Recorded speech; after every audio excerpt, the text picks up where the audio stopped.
Here we are once again halfway through another NBA season, which means we've arrived at a tradition we do here on the channel called Rankings Week. With how rapidly things can change in the NBA world, it's important to monitor how players have improved or declined every year, so I like to publish positional rankings twice per year, once in the off-season after the dust has settled, and once halfway through the next season.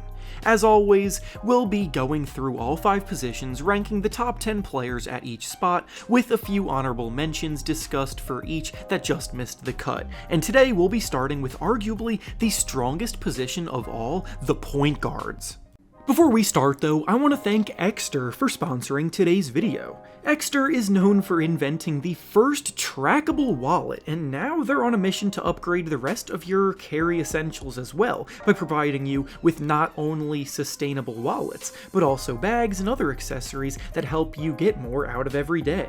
These wallets are so sleek and super slim, being half the size of normal wallets while still being able to hold over 12 cards and cash. The signature trigger mechanism gives you quick card access at the click of a button, they're made with environmentally friendly materials, and the tracker is a solar-powered device that allows you to track your wallet right from your phone.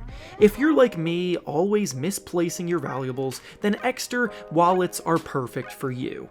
Exter is currently having a big Valentine's Day sale, and if you go down to the link in the description of this video and use promo code REFERENCE at checkout, you can get up to a 25% discount on your order. Once again, thank you to Exter for sponsoring today's video. Now let's get back to the topic at hand. Before we get into the top 10, we'll start with a few honorable mentions that just missed the cut, and the point guards that fall into this category are Tyrese Maxey, James Harden, LaMelo Ball, and Cade Cunningham. This is an insanely stacked group to be landing in honorable mentions, and it was definitely really hard leaving a few of them out of the top 10. But as I said in the intro, the point guard position is easily the most stacked in the entire league, filled with all-star caliber players. Maxey's on track to make his first All-Star team this year. Harden has elevated the Clippers to new heights since his trade. Cade Cunningham is one of the few bright spots in Detroit, and the same can be said about LaMelo Ball in Charlotte, so while they're on the outside looking in for now, they all have the talent to crack the top 10 on their best day in the near future, perhaps. Now to start things off at number 10 and work our way up to the number 1 spot, we have Damian Lillard of the Milwaukee Bucks. For most of his career, he's been a top 5 or even top 3 player on this list, but in his first season in Milwaukee, he has not quite been at that same level. He's still been very good, and he also just got selected to start in the All-Star game, but that choice felt more based on his reputation than based on his production this year, because it definitely hasn't been the best version of Damian Lillard that we've seen. His defense leaves a lot to be desired, but since his arrival in Milwaukee, they've been a top 3 offensive team in the league, and he's contributing about 25 points per game, but shooting just 42% from the field and 34% from 3, so while he does crack the top 10, he's well below where he used to be. Next, at number 9, we have Jamal Murray of the Denver Nuggets.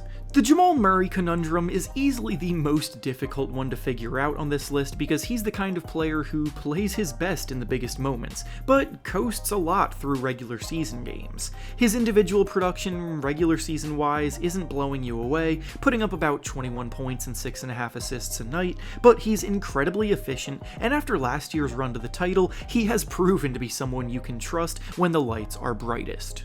Up next at number 8, we have De'Aaron Fox of the Sacramento Kings. Fox seems to get better and better every year and is easily having the best season of his career this season for a Sacramento squad looking to make the playoffs for a second consecutive year in a row. He's averaging a career-high 27.5 points, which ranks 8th best in the NBA. He's dishing out about 6 assists per game, and he's not only shooting more threes per game than ever before, but he's also knocking them down at a more efficient rate than ever before in his career, making 39% of his shots from deep. He must have been working hard on that part of his game this summer, because it's paying dividends, and now that he's such a threat from deep, it allows him to use his blazing speed to get to the rim much easier as well. Next up at number 7, we have Ja Morant of the Memphis Grizzlies. Morant was also a tough one to rank in these particular rankings because he really didn't get to play much on the court this year. He started the season suspended for 25 games, then suffered a season-ending injury after just 9 games back from it, and he was still working towards finding his groove in those 9 games. He's been a player trending upward on these lists for the last few seasons, so he's going to have to earn it back next year to get back to where he was, but he's also proven that he is one of the best point guards in the league at his best. Up next at number 6, we have Trey Young of the Atlanta Hawks. Trey is one of the most productive players in the entire league in terms of numbers in the box score, but his playstyle has come under fire for a few years in a row, and the Hawks as a whole continue to trend in the wrong direction. 27 points and 11 assists per game is amazing, but he's one of the worst defenders in the league, and his usage has a history of isolating teammates, so you have to find a middle ground on him. Next at number 5, we have Jalen Brunson of the New York Knicks. I'll say it right now, Brunson got snubbed from starting in the All-Star game this year. He should have been the choice over Damian Lillard, but he'll still be a reserve, so it's not the end of the world. He's scoring 26.5 points per game, and his ability to beat you from all 3 levels at an insanely efficient rate is what makes him and the Knicks team so dangerous. He's so fundamentally sound, he controls the pace he plays at and rarely gets forced out of control, his footwork is second to none at the position, he's a 42% shooter from deep, and he has an unreal mid-range game. Up next at number 4, we have Tyrese Haliburton of the Indiana Pacers. Tyrese Haliburton already made an All-Star game last year, but this season, he and his Pacers squad are looking like a group that could actually make life very difficult for one of the top seeds in the playoffs. He's putting up 24 points and a league-leading 12.5 assists per game. He's shooting the ball a ridiculous 49% from the field and 40% from 3. His playmaking and ability to push the pace has run quite a few teams out of the gym, and he's obviously the biggest reason why the Pacers have the number 1 ranked offense in the NBA this year.